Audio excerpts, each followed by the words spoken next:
Welcome to this edition of Simsbury School News. My name is Dominique Avery, and I'm delighted to welcome you back to this show on the Simsbury School System, a show designed to take a peek behind the scenes to help you get to know a little bit more about our schools. Today, as the 2013-14 school year winds down, we're going to take a look at what happens at some of our schools over the summer. In my day, it was called summer school, and if you had to go, it felt like punishment. Now in Simsbury, they're called Academies and sound much more interesting. With us today is Cindy Rem. Hello, welcome. Dominique. Thank you. She retired last year as the school system's art department supervisor, but has stayed on as the director of Simsbury Summer Arts Academy. And she's joined here by Betsy Gonzalez, Director of Curriculum and Student Assessment, who oversees the Literacy and Math Academies. Welcome. I'm delighted that you both came here today. Thank you for having us. Thank you for inviting us. Cindy, I'm going to start with you. Okie doke. This is the academies that the school system appears to be running. Doesn't sound like your father's summer school. Not at all. So if you could tell me a little bit about how the Arts Academy got started. Sure. And how you've grown. Absolutely. Well, 8 years ago, I was approached by the Simsbury Music and Arts Center, and they were a very well-loved and popular arts academy in Simsbury. And their primary focus was to get kids practicing their instruments over the summer and to do it in a way that was fun. And when they decided to pass that program, which had been in existence at least 30 years, onto our school district, I was very interested in that project because I really do believe in extended day, extended year opportunities in the arts, because there's just not enough time in the school day to really get to the depth that one would want to get to all the time with all the other learning opportunities. So I thought at the beginning it would be primarily focused on visual art and music, but it certainly has grown from that. I thought it would primarily be just summer, and what we have now is a robust full year program in enrichment. So describe a little bit what is available at this. I'm assuming there are various arts academy. There's various music options for kids. Yeah. Well, for example, in music, the Summer Arts Academy is led by Joanna Ferrari at the Henry James Memorial School, our orchestra director there, and she's at least 30 to 40 students signed up to study cello, violin, viola, bass, and she's established a fantastic team which consists of Eric Dolan from the Harvard Symphony, Kayla Crystal, who's one of our alum, and Jess Mayer, who's a Hart School graduate and a teacher at the Hart School. And so those children will have semi-private lessons, small group lessons, ensemble experience, and we'll be running several orchestras. So that's just one music opportunity. We started a jazz academy a couple years ago, and that's led by Dr. Carl Knox, who is professor of jazz education at Central Connecticut State University, along with Mr. Ed Fast, who is known in the region for excellence in Latin jazz.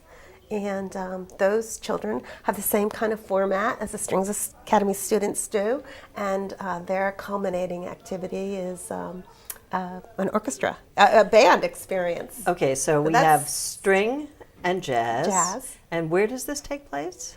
This is at Simsbury High School. And then during the school year, we have little preparatory things that can lead up to summer or just be wonderful in isolation. For example, in percussion, we ran a Latin jazz percussion program for elementary school students, and we had 6-7 drummers with Ed during the school year. We also this year have a vocal piece to the Jazz Academy, so we're going to have some students belting out some scat and some Ella Fitzgerald and some jazz. So now, does this happen during the day?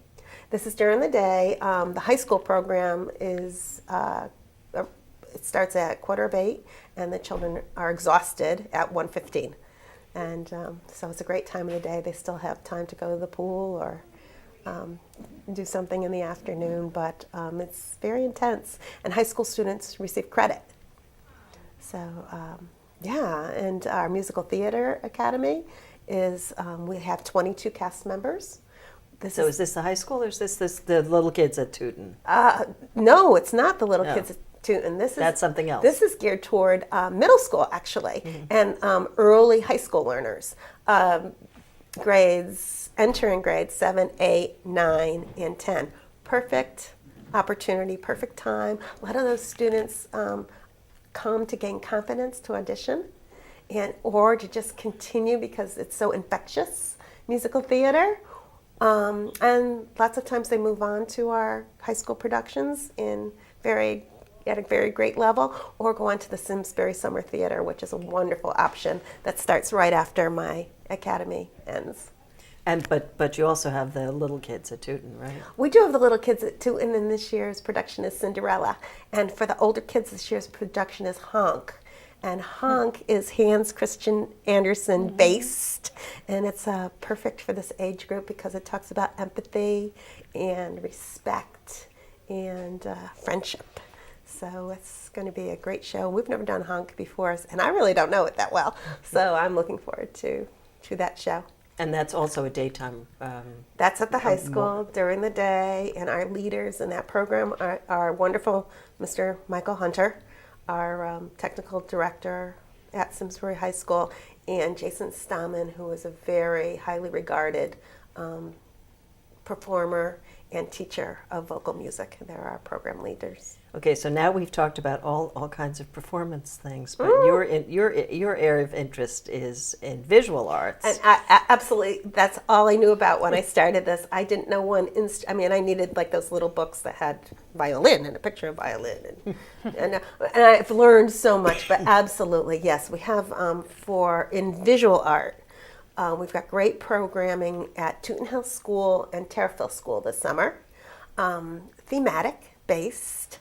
Clay exploration, and then there's a multimedia design kind of exploration, which is a buffet where children get to sample everything. And then we have something new called Enchanted Art. So I'll let you just imagine what that Okay, I can't. could I'm be. very unimaginative. Well, it depends on the children's imagination, so I really can't tell right now what it'll evolve into. But that's Tooten Hill's half day. Those are this program is for children entering grade 1 through 3. And that program begins June 23rd, and it's 1 week for each session. So they have 4 opportunities to sign up. Okay, we haven't given Betsy a chance They to talk haven't. yet. We'll get to you. Yeah. We're still in the arts. Well, we are fine. because We can review. I'm not going away from it. We can review times and costs and things. But if parents, I saw somewhere that people have to sign up by June 2nd. We're taping this on June 2nd. Sure. My guess is that people can sign up later. Yeah, we're hoping to have it all wrapped up by the 10th. So because I need to. Okay, in the We- arts thing. yeah, but, we do. But you're. Well, we'll get to you later. Okay. Yeah. Okay, so now you brought this very I did. I just lovely. wanted, right. First of all, I want to make sure I let everybody know, if I didn't already, that the high school program is for credit. It's for half credit in the arts, and lots of our visual arts students do take advantage of preparing portfolios over the summer through the Simsbury Arts Academy. It's really the most outstanding opportunity in the area. I don't really know any other districts that are Do doing this. that this summer. And so we have wonderful basic foundation courses as well as advanced courses in throwing, pottery, sculpture, drawing, painting, digital art, video, stop motion, animation, and then this incredible fashion design program that was started 2 years ago. This beautiful dress is the creation of a 9th grader this year in the Fashion Design Academy. We held some classes in the summer. It's all hand stitched, all designed. We use this product called Smart Fab, which translates so beautifully into regular fabric. So after a student creates a prototype, they can easily go make that dress for themselves. And we use, size 6 forms. So the children modeled these. They'll put on, a leotard or something and put them on. We make sure that we can get them off the mannequin. So this child, designed this tie bell and has little hook and eyes here and fits right on her. And she's continuing as we have this wonderful cohort group of about 15 students this summer who will also travel to New York City and visit the house of Isaac Mazra. And they'll also do an early college tour at Fashion Institute of Technology. It's going to be a great summer. I have a few more spots in that academy, and I really encourage folks to take advantage of that. It's definitely not your father's summer school. No. When you started this, or when they asked you, did they envision that you were going to basically have art school, art and music school?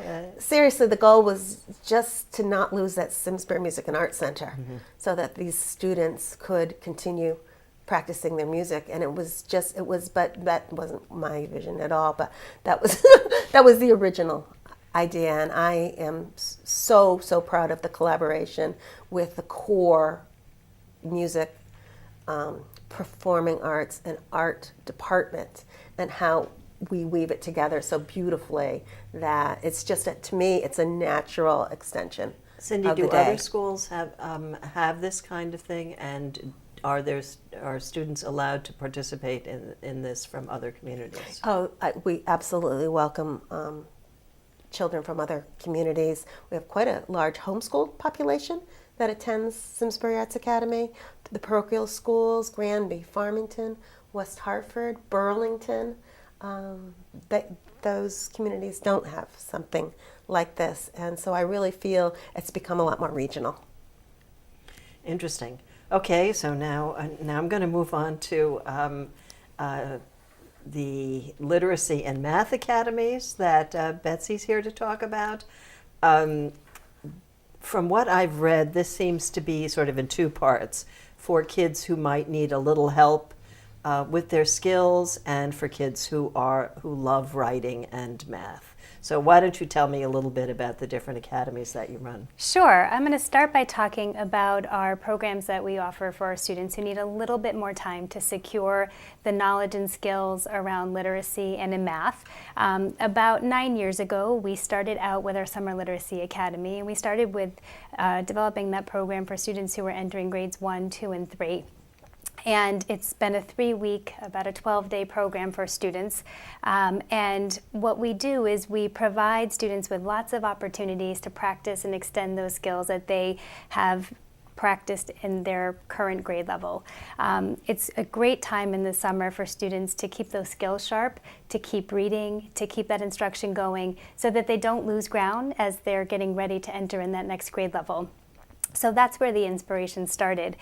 We've developed that work over the past several years, and we've developed some themes around our academies to really hook students so that they're intrigued by the experience and they want to come in the summer, because it is giving up maybe a sports camp or a different camp, and parents have to make some choices for their children. So we've added a theme to it. So this summer our theme is Reading Rocks, and that is the theme of our Literacy Academy. And I can say that several years later, we've extended that Literacy Academy, so we will also support students who are entering grade 4 as well, so we were able to grow that. And so the theme this year is Reading Rocks, and not only will students be exposed to some music, but the music theme and the connection is around fluency, and so students understand how musicians need to read their pieces fluently, so that it's the same as students are reading text, and that those behaviors and those reading behaviors are pretty consistent. We're also going to be weaving in the literal understanding of rocks and studying the actual study of rocks and minerals as part of the academy. So geology as through the opposed to geology, music. absolutely. So we're looking at bringing in some programs from the Science Center to do some of that work with our students. Deb Driscoll is a language arts consultant at Latimer Lane School, and she's going to be overseeing the Summer Literacy Academy this year.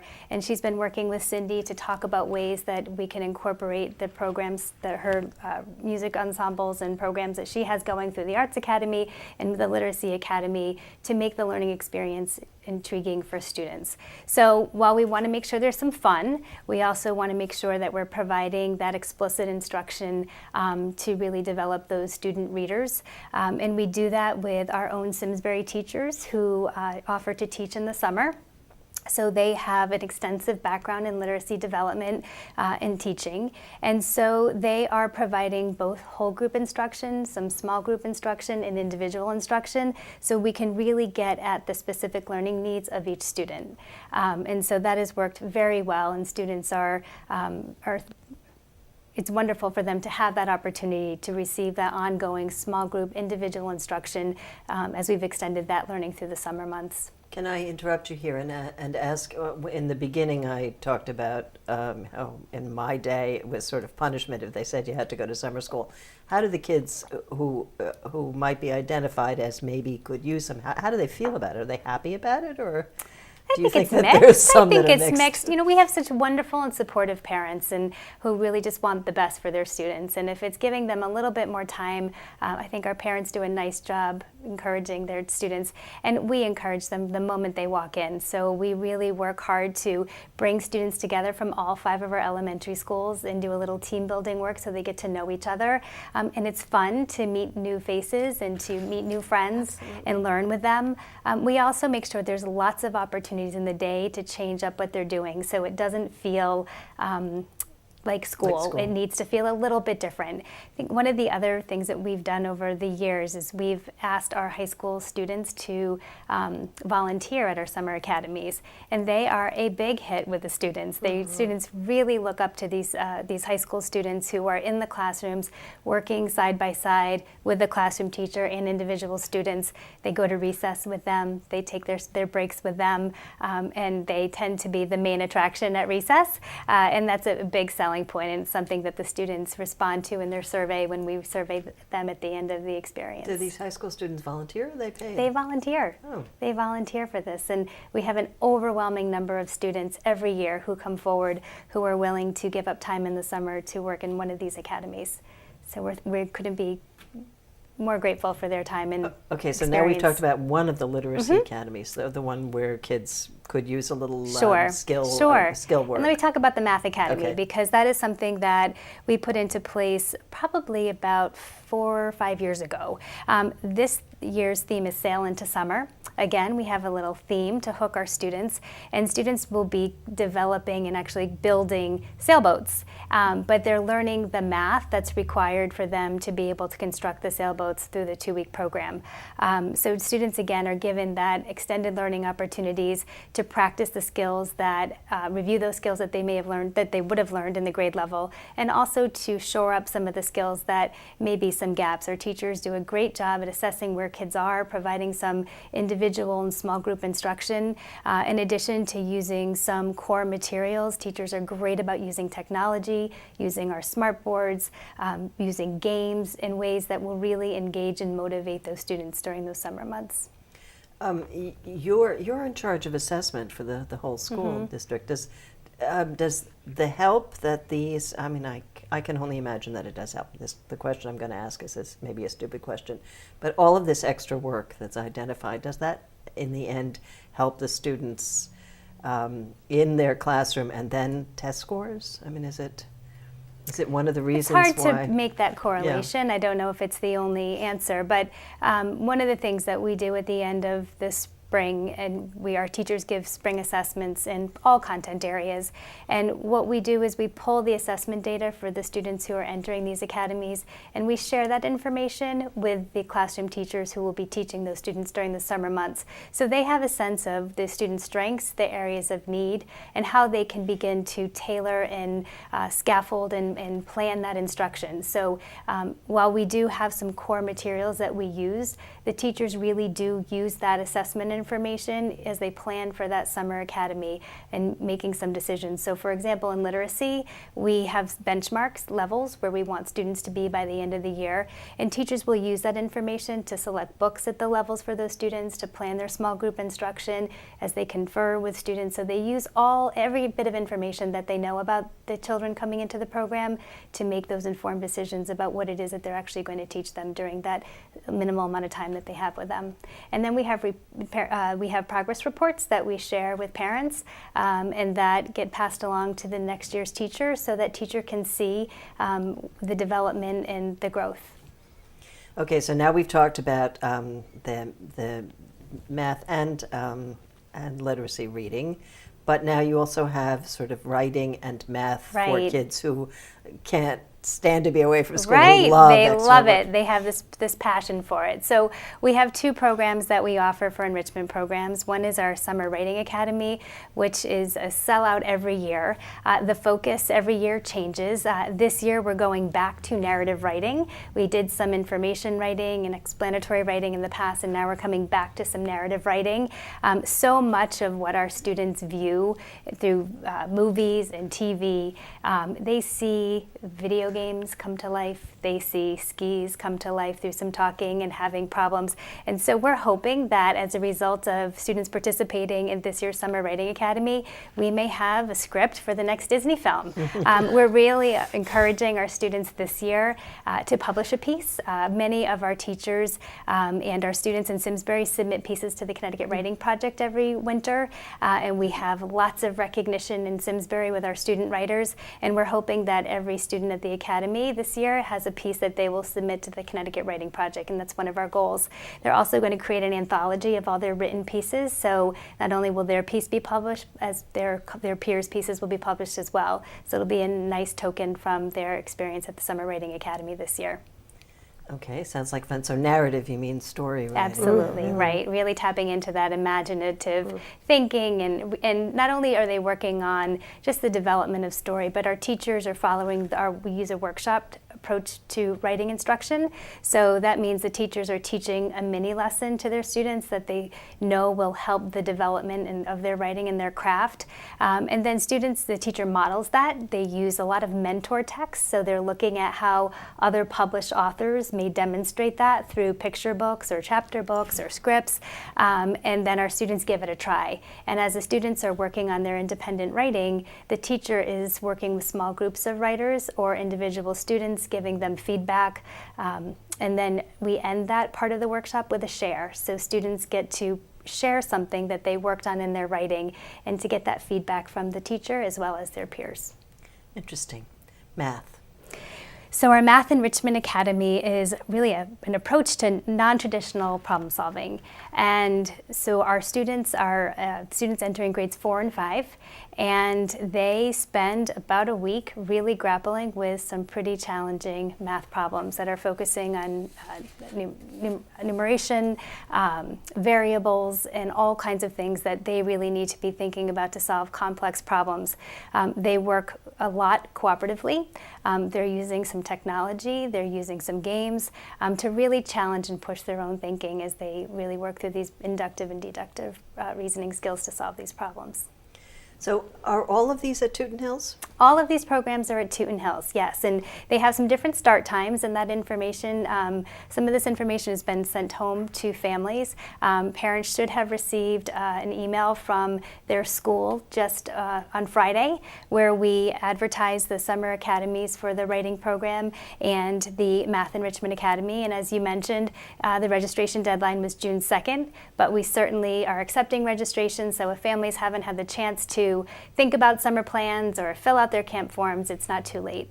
Well, this show will air probably because of the way public access works throughout the month of June. So if somebody hears something about one of the programs that we've heard, where can they call to find out, and maybe they still can get in? There are lots of places they can start. Okay. They can start with their child's classroom teacher. They can start with their school. They can certainly contact my office, which is at Tooten Hills School, or they can contact the Department of Continuing Education. Do you happen to know the phone number? My phone number at my office? Or yours, I can or give you that. I continuing don't ed. have DCs memorized. I Do you? didn't write it You down might. either. I myself. It's She's in the car, so I It- wouldn't beep in the middle of this interview. my office number is 860-658-3897.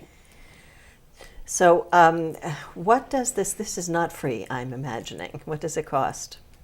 So the cost to families is it helps us pay our teachers who Right. work in the summer, as well as some of the materials that we use. We think the costs are very reasonable, and the costs vary depending on the number of weeks. So our shortest program, I believe, is 125, and I think our longest program is about 175. Well, it's absolutely fascinating. I can't believe that our time is almost up, and at the at the end, I'd like to give our viewers a chance to get to know a little bit about you, something personal, where you live, if you have a family, and if there's anything I didn't ask you about. Cindy, let's start with you. We just have a couple of minutes. You live in town. I do. I am a Weetog resident. I have lived there since the mid-'80s with my husband Manfred, who is a sculptor. Our boy has been off. He is a triple threat, music, art, drama, but adores creative writing. He's in the Boston area, and during the day he is working with middle school youngsters, and every evening he's in rehearsal till about 11, 12 at night. And he Where's he in rehearsal? was in the Boston area. Because my daughter works in the Yeah. theater in Boston. Yeah. Oh, he just got. Okay, well, we can Yeah, talk about that later. yeah. Betsy? I live in West Hartford with my husband Matt and my 2 children. I have a daughter who is a 6th grader, and I have a son who's currently a 3rd grader. And both of my children, my own children, have attended the Summer Writing Academy and have had wonderful experiences, recruited their friends, and I have parents saying, "Can please send me that information so I can sign my kids up." So I really enjoy the work that I do here in Simsbury, and my own children keep me very busy and certainly balanced. So it's a joy. Well, thank you very much, both of you, for coming here. Our time is absolutely Our up now. pleasure. I'd like to thank everyone here at SCTV behind the scenes for their help in getting this show on the air, and thanks especially to my guests, Cindy, Rem, and Betsy, and I can't keep mispronouncing it. And finally, thank you for joining us. If you missed any part of this show, you can always watch it on our website. Just go to simsburytv.org, where you can also see our schedule of programs. You can also always like us on Facebook. See you next time.